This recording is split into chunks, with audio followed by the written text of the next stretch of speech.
ಕನ್ನಡ ಇಂಡಸ್ಟ್ರಿಗೆ good news ಕೊಟ್ಟ anchor Anushree. ಹೌದು ಸ್ನೇಹಿತರೆ, ಒಂದು ಆ್ಯಂಕರ್ ಅನುಶ್ರೀ ಅವರು ಒಂದು ಗರ್ಭಿಣಿಯಾಗಿದ್ದಾರೆ. ಸೊ ಒಂದು ಗುಡ್ ನ್ಯೂಸನ್ನು ಕನ್ನಡ ಇಂಡಸ್ಟ್ರಿಗೆ ಕೊಟ್ಟಿದ್ದಾರೆ.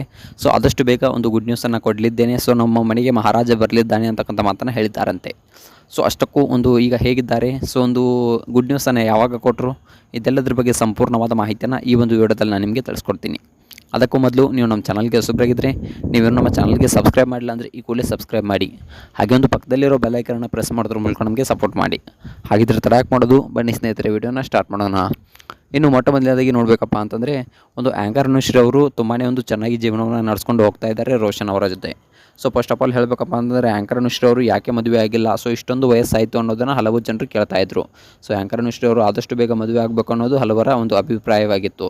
ಸೊ ಇಷ್ಟೊಂದು ವಯಸ್ಸಾದರೂ ಕೂಡ ಇನ್ನೂ ಮದುವೆ ಆಗಿಲ್ಲ, ಸೊ ಇದು ಸರಿಯಲ್ಲ ಅನ್ನೋ ಮಾತನ್ನು ಕೆಲವೊಂದಿಷ್ಟು ಜನ ಹೇಳ್ತಾ ಇದ್ರು.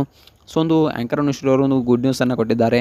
ಸೊ ಒಂದು ಮದುವೆ ಆದರೂ ಕೂಡ, ಲೇಟಾಗಿ ಮದುವೆ ಆದರೂ ಕೂಡ ಒಬ್ಬ ಒಳ್ಳೆಯ ಗಂಡನ್ನೇ ಚಾಯ್ಸ್ ಮಾಡಿದ್ದೇನೆ, ಸೊ ಒಬ್ಬ ಒಳ್ಳೆಯ ವ್ಯಕ್ತಿಯನ್ನೇ ನಾನು ಚಾಯ್ಸ್ ಮಾಡಿದ್ದೇನೆ ಅನ್ನೋದನ್ನ ಇಂದಿಗೂ ಕೂಡ ಹೆಮ್ಮೆಯಿಂದ ಒಂದು ಹೇಳ್ಕೊಳ್ತಾರೆ ಒಂದು ನಮ್ಮ ಆ್ಯಂಕರ್ ಅನುಶ್ರೀ ಅವರು. ಸೊ ಆ್ಯಂಕರ್ ವೃತ್ತಿಯಲ್ಲಿ ತುಂಬಾ ಬೆಳೆದಿದ್ದಾರೆ. ಮೊಟ್ಟ ಮೊದಲನೇದಾಗಿ ತುಂಬ ಒಂದು ಬಡತನದಿಂದ ಬಂದಂಥವ್ರು ಇವರು. ಸೊ ಒಂದು ನೆಲ ಮಾಳಿಗೆ ಇರ್ತಕ್ಕಂಥದ್ದು ಇವರ ಮನೆ. ಸೊ ಒಂದು ಮಳೆ ಏನಾದರೂ ಬಂದರೆ ತುಂಬ ಸೋರ್ತಾ ಇತ್ತು. ಸೊ ಅಂಥ ಒಂದು ಕಷ್ಟಪಟ್ಟು ಜೀವನದಲ್ಲಿ ಬೆಳೆದಿರ್ತಕ್ಕಂಥ ಹುಡುಗಿಯವರು. ಸೊ ಅಷ್ಟೊಂದು ಕೀಳುಮಟ್ಟದಿಂದ ಸೊ ಇಷ್ಟೊಂದರವರೆಗೆ ಬೆಳೆಯುವುದಂದರೆ ಅದು ಸಾಮಾನ್ಯದ ಮಾತಲ್ಲ. ಯಾಕಪ್ಪ ಅಂತಂದರೆ ಅಷ್ಟೊಂದು ಮನೆಯಿಂದ ಹಿಡಿದ್ಬಿಟ್ಟು ಸೊ ಇಷ್ಟೊಂದು ದೊಡ್ಡ ವೃತ್ತಿಗೆ ಬರೋದಂದರೆ ಅದು ಸಾಮಾನ್ಯದ ಮಾತಲ್ಲ.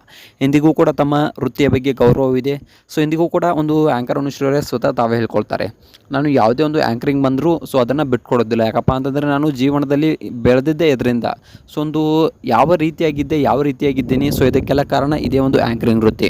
ಅದಕ್ಕಾಗಿಯೇ ನಾನು ಮದುವೆ ಆದರೂ ಕೂಡ ನಾನು ನನ್ನ ಸರಿಯಾಗಿ ಒಂದು ನನ್ನ ಫ್ಯಾಮಿಲಿಗೆ ಟೈಮ್ ಕೊಡ್ತೀನೋ ಎಲ್ಲೋ ಗೊತ್ತಿಲ್ಲ, ಆದರೆ ಆ್ಯಂಕರಿಂಗ್ ವೃತ್ತಿಗೆ ಇಂದಿಗೂ ಕೂಡ ನಾನು ತುಂಬ ಗೌರವವನ್ನು ಕೊಡ್ತೀನಿ ಅನ್ನೋ ಮಾತನ್ನು ಆ್ಯಂಕರ್ ಅನುಶ್ರೀ ಅವರು ಹೇಳ್ತಾರೆ. ಸೊ ಹಾಗೆ ತುಂಬ ಜನರು ನನಗೆ ಟೀಕೆಯನ್ನು ಮಾಡ್ತಾಯಿದ್ರು, ತುಂಬ ಜನರು ಕೇಳ್ತಾಯಿದ್ರು, ಸೊ ನಿಮ್ಮ ಮದುವೆ ಆವಾಗ ತುಂಬಾ ವಯಸ್ಸಾಯಿತು, ಆಂಟಿ ಆಗ್ತಾಯಿದ್ರು ಅನ್ನೋ ಮಾತನ್ನು ಕೂಡ ತುಂಬ ಜನ ಹೇಳ್ತಾಯಿದ್ರು. ಆದರೆ ನಾನು ಒಂದು ಸರಿಯಾದ ಸಂದರ್ಭ, ಸೊ ಸರಿಯಾದ ವ್ಯಕ್ತಿಗಾಗಿ ಹುಡುಕಾಟವನ್ನು ಮಾಡ್ತಾಯಿದ್ದೆ. ಸೊ ಒಂದು 4-5 ವರ್ಷಗಳ ಕಾಲ, ಒಂದು 3 ವರ್ಷಗಳ ಕಾಲ ಇಬ್ಬರು ಕೂಡ ಫ್ರೆಂಡ್ಸ್ ಆಗಿದ್ವಿ. ಅದಾದ ನಂತರ ಇಬ್ಬರಿಗೂ ಮ್ಯೂಚುವಲ್ ಅಂಡರ್ಸ್ಟ್ಯಾಂಡ್ ಇದ್ದಾಗ ನಾನು ಮದುವೆಯನ್ನು ಆದೇ ಅವ್ರ ಜೊತೆ, ಒಂದು ರೋಷನ್ ಅವ್ರ ಜೊತೆ ಅನ್ನೋ ಮಾತನ್ನು ಹೇಳ್ತಾರೆ. ಇನ್ನೂ ನೋಡಬೇಕಪ್ಪ ಅಂತಂದರೆ, ನಾನು ಎಷ್ಟೇ ಒಂದು ತಡವನ್ನು ಮಾಡಿದ್ರೂ ಕೂಡ ಒಂದು ಸರಿಯಾದ ಆಯ್ಕೆಯನ್ನು ಮಾಡಿದ್ದೇನೆ. ಸೊ ಒಂದು ತಡ ಆದರೂ ಕೂಡ ಒಬ್ಬ ಒಳ್ಳೆಯ ವ್ಯಕ್ತಿಯನ್ನೇ ನಾನು ಚೂಸ್ ಮಾಡಿದ್ದೇನೆ ಅನ್ನೋ ಮಾತನ್ನು ಇಲ್ಲಿ ಆ್ಯಂಕರ್ ಅನುಶ್ರೀ ಅವರು ಹೆಮ್ಮೆಯಿಂದ ಇಂದಿಗೂ ಕೂಡ ಹೇಳ್ಕೊಳ್ತಾರೆ. ಸೊ ಹಾಗೆ ರೋಷನ್ ಅವರು ಕೂಡ ತುಂಬ ಒಳ್ಳೆಯ ವ್ಯಕ್ತಿ. ಸೊ ಆ್ಯಂಕರ್ ಅನುಶ್ರೀ ಅವರಿಗೆ ಸರಿಯಾದ ಜೋಡಿ ಅಂತಕ್ಕಂಥದ್ದನ್ನು ನಾವು ಇಲ್ಲಿ ಹೇಳ್ಬೋದು. ಸೊ ತುಂಬ ಚೆನ್ನಾಗಿ ತಮ್ಮ ದಾಂಪತ್ಯ ಜೀವನವನ್ನು ಮುಂದೆ ನಡೆಸಿಕೊಂಡು ಹೋಗ್ತಾ ಇದ್ದಾರೆ. ಇನ್ನು ನೋಡಬೇಕಪ್ಪ ಅಂತಂದರೆ, ಸೋಷಿಯಲ್ ಮೀಡಿಯಾದಲ್ಲಿ ಒಂದು ಆ್ಯಂಕರ್ ಅನುಶ್ರೀ ಅವರು ಗರ್ಭಿಣಿಯಾಗಿದ್ದಾರೆ, ಸೊ ಒಂದು ಗರ್ಭಿಣಿಯಾಗಿದ್ದಾರೆ ಅಂತಕ್ಕಂಥ ಸುದ್ದಿಗಳು ತುಂಬ ಒಂದು ಹರಡ್ತಾ ಇವೆ. ಸೊ ಇದ್ರ ಬಗ್ಗೆ ನೋಡಬೇಕಪ್ಪ ಅಂತಂದರೆ, ಆ್ಯಂಕರ್ ಅನುಶ್ರೀ ಅವರಾಗಲಿ, ಒಂದು ರೋಷನ್ ಅವರಾಗಲಿ ಎಲ್ಲೂ ಕೂಡ ಅಫಿಷಿಯಲ್ ಆಗಿ ಒಂದು ಮಾಹಿತಿಯನ್ನು ಹಂಚಿಕೊಂಡಿಲ್ಲ. ಸೊ ಒಂದು ಗುಡ್ ನ್ಯೂಸ್ ಇದೆ ಅಂತಕ್ಕಂಥ ಮಾಹಿತಿಯನ್ನು ಕೂಡ ಹಂಚಿಕೊಂಡಿಲ್ಲ. ಆದರೆ ಅಭಿಮಾನಿಗಳು ಕೆಲವೊಂದಿಷ್ಟು ಜನ ಕಮೆಂಟ್ ಮಾಡ್ತಾ ಇದ್ದಾರೆ, ಸೊ ಎಲ್ಲ ಆ್ಯಂಕರ್ ಅನುಶ್ರೀ ಅವರು ಗರ್ಭಿಣಿಯಾಗಿದ್ದಾರೆ, ಸೊ ಅವರು ಒಂದು ಗಂಡು ಮಗುವಿಗೆ ಜನ್ಮವನ್ನು ನೀಡ್ತಾರೆ ಆದಷ್ಟು ಬೇಗ ಅನ್ನೋ ಮಾತನ್ನು ಕೆಲವೊಂದಿಷ್ಟು ಜನ ಕಮೆಂಟನ್ನು ಮಾಡ್ತಾ ಇದ್ದಾರೆ. ಇನ್ನು ನೋಡಬೇಕಪ್ಪ ಅಂತಂದರೆ, ಆ್ಯಂಕರ್ ಅನುಶ್ರೀ ಆಗಲಿ ಒಂದು ಯಾವುದೇ ರೀತಿಯಾದ ಅಫಿಷಿಯಲ್ ಮಾಹಿತಿಯನ್ನು ಹಂಚಿಕೊಂಡಿಲ್ಲ.